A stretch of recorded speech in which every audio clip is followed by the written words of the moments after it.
Hello and welcome to the 7th construction showcase, my fellow gamers and Going Medieval fans. I have prepared for you a video overview of another major settlement and some screenshots of other equally amazing ones. My PC was once again put to the test, as huge and detailed settlements like this put a real strain on the game's engine and PC hardware running it, so apologies in advance for the low frame rate in some shots. For anyone who wants me to showcase their village or structure, send me the screenshots or even better the save file at the email address in the description, and there you will also find links to my guides and multiple let's plays of Going Medieval. The first settlement we will visit in this episode is from LadyKathleen, the builder of that Going Medieval cover art settlement recreation I showcased before. This is just one of her other settlements and it's even more fascinating.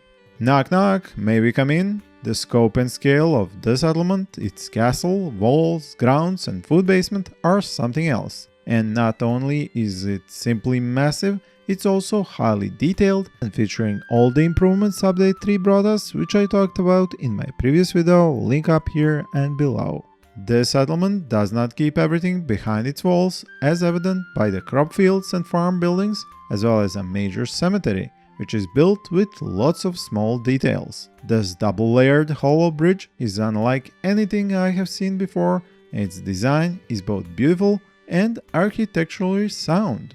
The huge, expansive and multi-layered walls made of clay and limestone bricks are a work of art and give this settlement its unique look even from a distance. Another novelty is the fact that LadyKathleen has covered even the cliff faces with clay brick walls and filled the different levels with all sorts of plants and crop fields, giving it the feel of hanging gardens of Babylon. The deadly traps and pyres come almost as an afterthought, but don't mess up the aesthetics.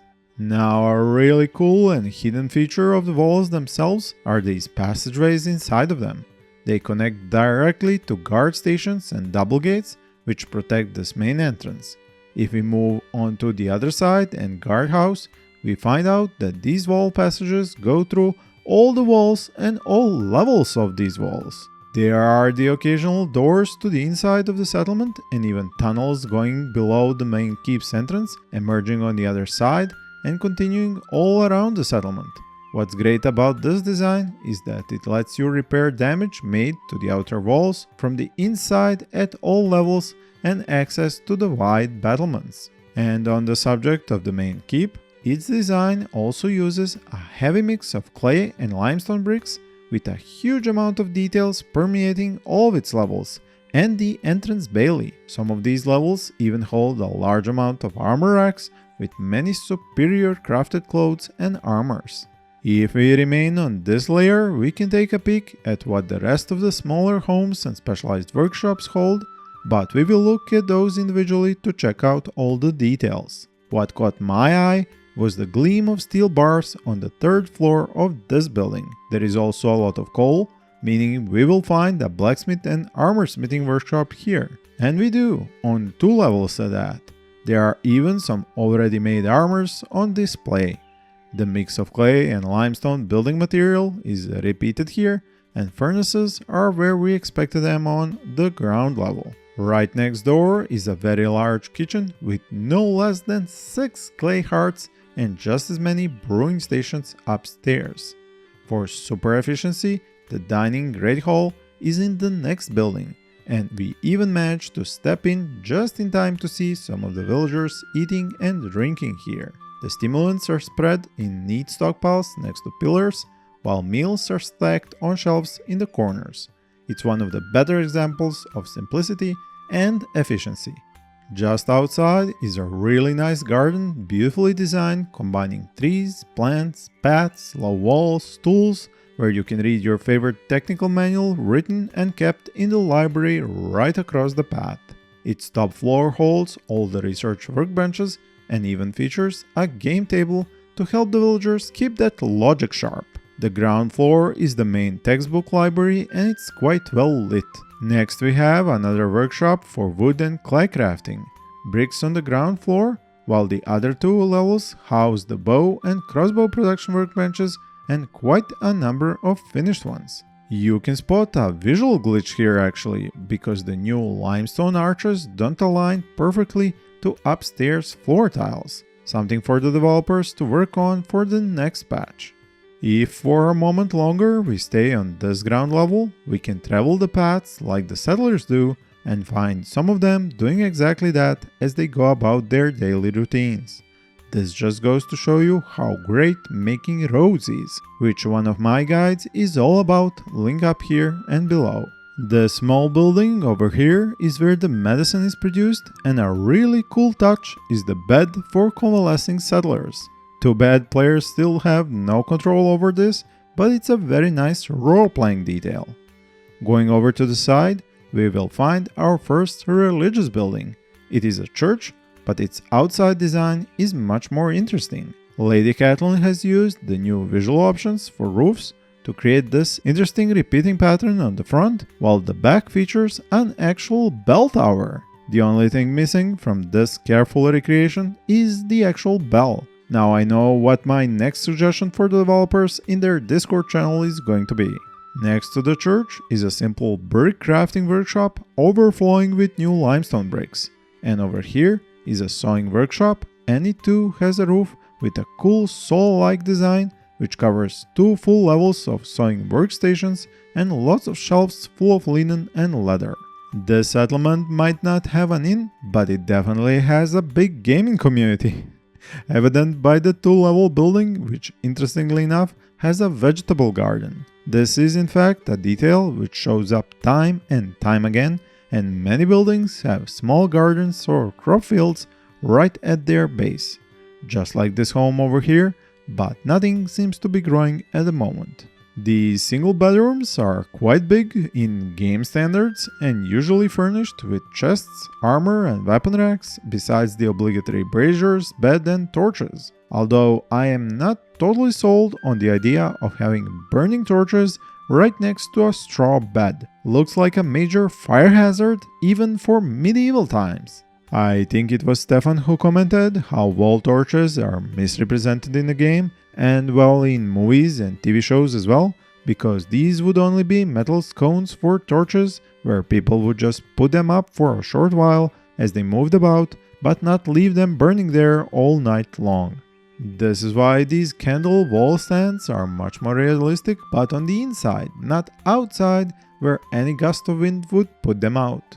Still, this is a game, and when players want to make their castles more beautiful and better looking at nighttime, I totally approve even of the fire hazard torches in the bedrooms. I hope you noticed something about the construction of these homes as I was digressing. A lot of them have specific materials used, like raw limestone, raw clay, while others are just bricks, and some even combos of different bricks. All the layouts and sizes are different too, making for a much more organic and realistic looking settlement. Now this section over here is where items change hands and bartering happens. 3 merchant stalls are all set up along with tables, racks and shelves for temporary storage of items. They almost look like a small local shop, so a bit more role-playing if that was the objective. Down below is a stockpile for returning caravanners to place their goods at, as this is where the caravan halt has been constructed. Now above this, and next to the merchant stalls, is this interesting building/art project. The interior seems to indicate storage of items, but the outside is, well, I will leave it to LadyKathleen to explain, as I must admit I have no idea what it is. I'm going to make a small change of subject now, as the other side of this wall right here holds something I only noticed later but wanted to mention now as it fits together like a puzzle. Here is the heavily booby-trapped side entrance to this settlement. It's quite hard to see from some angles, which is why I missed it on my initial sweep of the outside.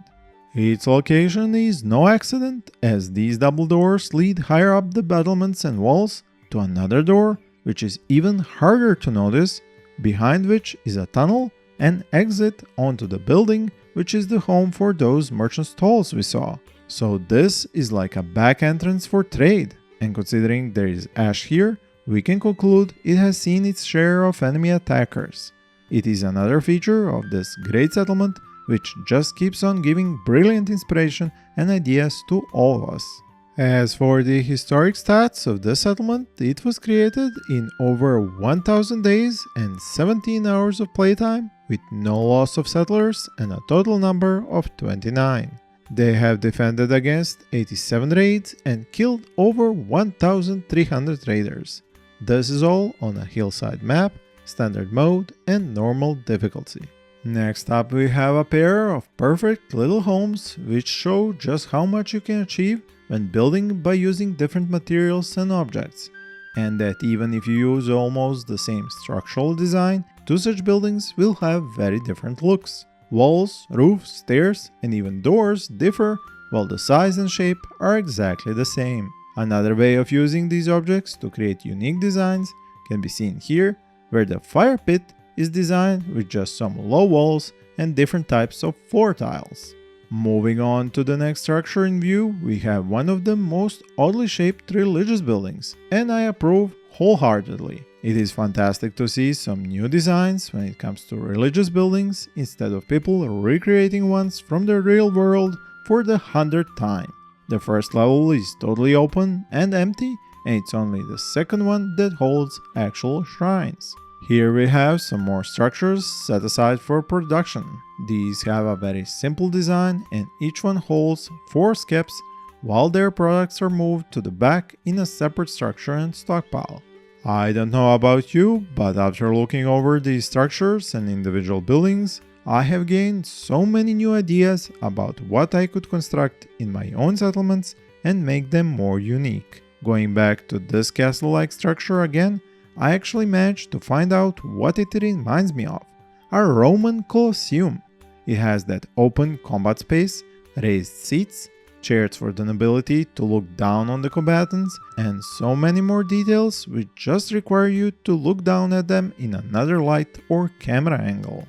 Outside the main settlement, there is one more interesting type of a structure I want to point out to you: these hunting lodges.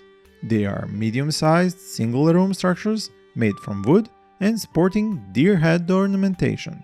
There is even chopped wood next to them to complete the look of a wooden cabin out there in the forest. It is this kind of attention to detail and additional structures that show you just how much time and effort these players dedicate to building such beautiful settlements, castles, and structures. These kinds of video settlement overviews are the bread and butter of these video showcases, and I'm happy to say I have received many more save files from your fellow players, which I will present to you in future videos. If you have found this one enjoyable so far, please remember to click on that like button and comment about what is your preferred settlement building material to help this showcase reach even more viewers. Also subscribe if you haven't already to see all the next ones. The other settlement I wanted you to see is by X1 Fighter, and he has captured some truly inspiring screenshots of his settlement called Gillingham. I must admit, these are some of the strangest buildings I have ever seen in any settlement. They basically defy logic or understanding, almost like structure art. There are a number of tall structures with a mix of building materials which gives them an odd look besides the strange shape. The tall towers on the central building have those merlons in the middle which give them such a unique look.